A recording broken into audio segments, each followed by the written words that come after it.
నమస్కారం. మీ భూమి మీ హక్కు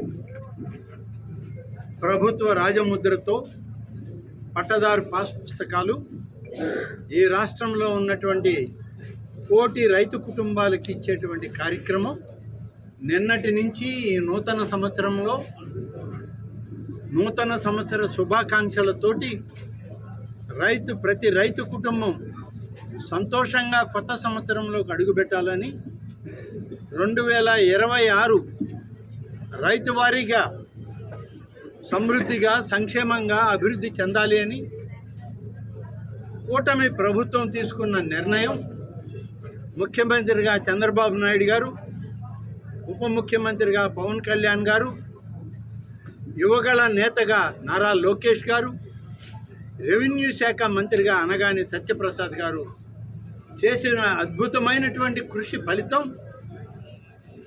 గతంలో మోసగింపబడ్డటువంటి 35 లక్షల రైతు కుటుంబాలని ఆదుకునేటువంటి కార్యక్రమాన్ని మొదలుపెట్టాం.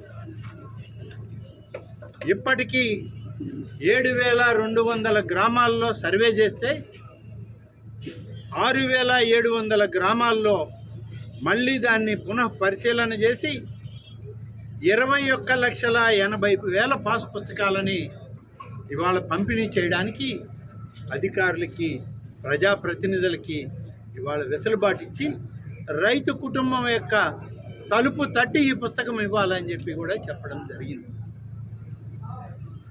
ఈ విధంగా చేసేటువంటి ఈ ప్రక్రియ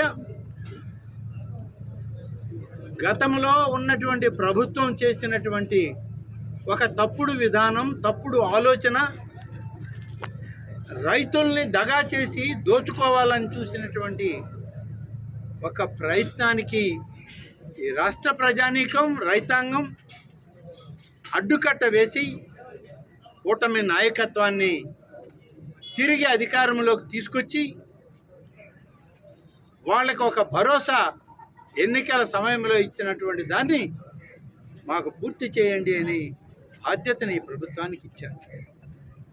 ఎన్నికల్లో ప్రణాళికలోనే చెప్పాం, మేము వస్తే ఏదైతే ల్యాండ్ టైటిలింగ్ యాక్ట్ అని పెట్టి రైతుల భూముల్ని దోచుకోవడానికి ఆ ప్రభుత్వం ప్రయత్నం చేసిందో ఆ నాయకుడు జగన్ రెడ్డి చేసిన ప్రయత్నాన్ని అడ్డుకుంటాం, ఆ చట్టాన్ని రద్దు చేస్తామని చెప్పి మేము సూపర్ 6లో భాగంగా నాడు చెప్పాం.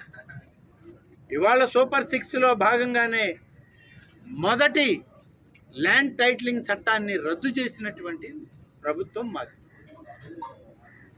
దాన్ని చేస్తూ అప్పటికే విడుదలైనటువంటి పాస్ పుస్తకాలు ఏవైతే ఉన్నాయో ఏ రకమైనటువంటి ప్రభుత్వ రాజముద్ర లేనటువంటి పత్రాలతో, సెక్యూరిటీ ట్యాగ్ లైన్ లేనటువంటి పత్రాలతో కేవలం ఆయన ఫోటోలు వేసుకొని రైతుల్ని దగా చేయడానికి ప్రయత్నం చేశారో ఆ పాస్ పుస్తకాలన్నింటినీ ఈరోజు రద్దు చేసి ప్రభుత్వ రాజముద్రతో ఉన్నటువంటి పట్టాదారు పాస్ పుస్తకాన్ని మీ భూమి మీ హక్కు అనేటువంటి పత్రాన్ని ఇవాళ పంపిణీ చేస్తున్నాం.